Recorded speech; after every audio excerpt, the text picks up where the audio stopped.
আজকের এই মাহফিল নানা কারণে অনন্য এবং একটা বিশেষ দৃষ্টান্ত স্থাপন করেছে। আজকের এই মাহফিলের অন্যতম বৈশিষ্ট্য হলো যে এই মাহফিলে গতানুগতিক মাহফিলগুলোর মতো গভীর রাত পর্যন্ত আলোচনা হয় না। এটি একটি ভালো দিক এবং একটি আদর্শ মাহফিলের অন্যতম পূর্ব শর্ত। গভীর রাত পর্যন্ত দূর দূরান্তে মাইক লাগিয়ে ওয়াজ মাহফিল আয়োজন করা কোনো আদর্শ মাহফিলের চিত্র হতে পারে না। সেই বিচারে, সেই দৃষ্টিকোণ থেকে আদ-দ্বীন ফাউন্ডেশনের আজকের এই মাহফিলটি অত্যন্ত চমৎকার এবং অসাধারণ মাহফিল। কারণ এই মাহফিলের গত 2 দিনের খবর আমি নিয়েছি এবং আজকের দিন সম্পর্কে আমি জেনেছি যে গভীর রাত পর্যন্ত এবং দূর দূরান্ত পর্যন্ত মাইক লাগিয়ে মানুষকে ডিস্টার্ব করার মতো মাহফিল এখানে হচ্ছে না। এটি একটি ভালো দিক। দ্বিতীয়ত হলো ওয়াজ মাহফিল থেকে শুধুমাত্র ওয়াজ বা আলোচনা নয়, এখান থেকে দ্বীনি বই পুস্তক, কোরআন এবং হাদিসের আলোকে রচিত যে সমস্ত ধর্মীয় বই পুস্তক আমাদের প্রয়োজন হয়, সেই সমস্ত বইয়ের প্রয়োজন মেটাবার জন্য আপনারা জানেন এখানে 20-25টি বুক স্টলের ব্যবস্থা করা হয়েছে। বিশাল বড় বই মেলার আয়োজন করা হয়েছে। অর্থাৎ জ্ঞান বিতরণের 2টি মাধ্যম এখানে একসঙ্গে পাওয়া যাচ্ছে। আমরা কোরআন থেকে আলোচনা শুনছি, আবার কোরআন হাদিসের আলোকে রচিত বই পুস্তক আমরা সাথে নিয়ে যেতে পারছি। এটিও এই মাহফিলের একটি বিশেষ বৈশিষ্ট্য। তৃতীয়ত হলো আমাদের মা বোনদের প্রবেশ পথ, তাদের অবস্থান, এগুলোকে এতটাই স্বাতন্ত্র করা হয়েছে, এতটাই এগুলোকে সেপারেট করা হয়েছে যে সেগুলো তাদের প্রাইভেসি, তাদের পর্দার যে বিধিবিধান, তাদের যে ব্যক্তিত্ব, তাদের যে অন্যান্য দিকগুলো আছে সেগুলোকে খুব ভালোভাবে মেনটেন করা হচ্ছে। এটিও একটি আদর্শ মাহফিলের গুরুত্বপূর্ণ দিক। আজকাল অনেক ওয়াজ মাহফিলে মা বোনদের জন্য ওয়াজ শোনার ব্যবস্থা রাখা হয়, কিন্তু সেই সমস্ত ওয়াজ মাহফিলে মা বোনদের পর্দা সুন্দরভাবে সুচারুরূপে তারা আসা এবং নিরাপত্তার সাথে আবার ফিরে যাওয়ার মতো পৃথক আসা যাওয়ার রাস্তা ইত্যাদির ব্যবস্থা করা হয় না, যা বহুবিধ ফিতনার কারণ হয়ে থাকে।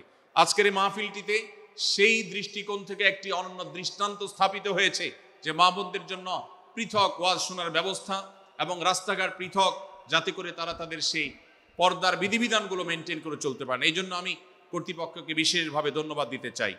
সেই সাথে আজকের একটা মাহফিলের সম্পূর্ণ নতুন দিক যুক্ত হয়েছে, যেটা আপনারা দেখেছেন, তা হলো প্রত্যেক আলোচক আলোচনা করার আগে তার বায়োগ্রাফি পেশ করা হচ্ছে, তার জীবন বৃত্তান্ত পেশ করা হচ্ছে এবং সংক্ষেপে তার সম্পর্কে ধারণা দেওয়া হচ্ছে।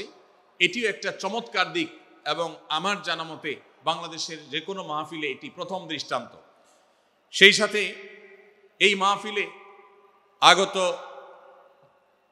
আমাদের সম্মানিত দর্শক শ্রোতা মণ্ডলীর জন্য প্রাথমিক চিকিৎসা সম্পর্কে যেন তারা ধারণা নিতে পারেন, সেজন্য অনেকগুলো বুথ করা হয়েছে। এই বুথগুলো থেকে একজন মানুষ তার প্রাথমিক স্বাস্থ্য, এটার পরীক্ষা নিরীক্ষা বা নিজের চিকিৎসা সম্পর্কে স্টেপ কিভাবে নেবেন সে সম্পর্কে আদ-দ্বীন সকিনা মেডিকেল কলেজের তরফ থেকে একটি বিশেষ আয়োজন হলো, যে বিশেষ ক্যাম্প এবং বুথ করে করে আমাদের দর্শক শ্রোতাকে এই দিক থেকে বিশেষ সার্ভিস দেওয়া হচ্ছে।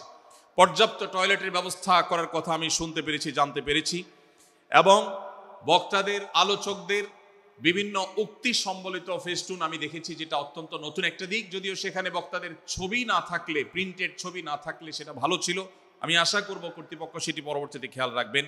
সেই সাথে আমি একটি বিশেষ অনুরোধ তাদেরকে করেছি, তা হলো এই 3 দিন ব্যাপী তাফসিল কোরআন মাহফিলে আলোচকগণ কোরআন এবং হাদিস থেকে যে সমস্ত আলোচনা বক্তব্য পেশ করেছেন এবং করবেন, তার সবগুলোর সামারি একটি স্মারক গ্রন্থ আকারে যদি প্রকাশ করা হয়, একটি স্মারক পুস্তিকা আকারে প্রকাশ করার পর যদি এটি বিতরণ করা হয়, তাহলে মাহফিলটি হারিয়ে যাবে না, মাহফিলটি আমাদের ঘরে ঘরে থেকে যাবে, আমাদের জীবনকে আলোকিত করবে।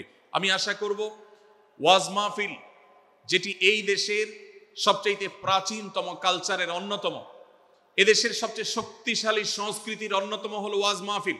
এই ওয়াজ মাহফিলগুলো আদর্শ ওয়াজ মাহফিলে পরিণত হবে। এই ওয়াজ মাহফিলগুলো মানুষের বিরক্তির কারণ হবে না।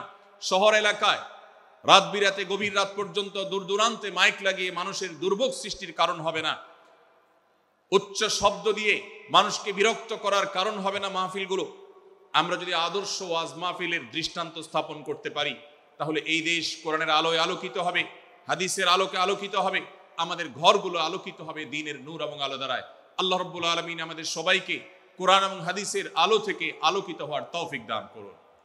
আজকের এই মাহফিলে আমরা যেরকম সবাই সমবেত হয়েছি, মাশাআল্লাহ চরম নীরব নিস্তব্ধ পরিবেশে সবাই পিনপতন নীরব হয়ে এই মুহূর্তে কথা শুনছি। আমি আশা করব শেষ মুহূর্ত পর্যন্ত আমরা এই অবস্থা বজায় রাখবো। আরশে আজিমের মালিকের কাছে ফরিয়াদ করি, হে আল্লাহ, হে আরশের মালিক, আপনি আমাদের সবাইকে এখানে যেরকম একত্রিত হওয়ার তৌফিক দিয়েছেন, জান্নাতুল ফেরদাউসের আঙ্গিনায় প্রিয় হাবিব মুহাম্মদ মুস্তাফা সাল্লাল্লাহু আলাইহি সাল্লামের সাথে আমাদেরকে এরকম একত্র হওয়ার সমবেত হওয়ার তৌফিক দান করুন, বলুন আমিন। আস-সুন্নাহ ফাউন্ডেশন, উম্মার স্বার্থে সুন্নাহর সাথে।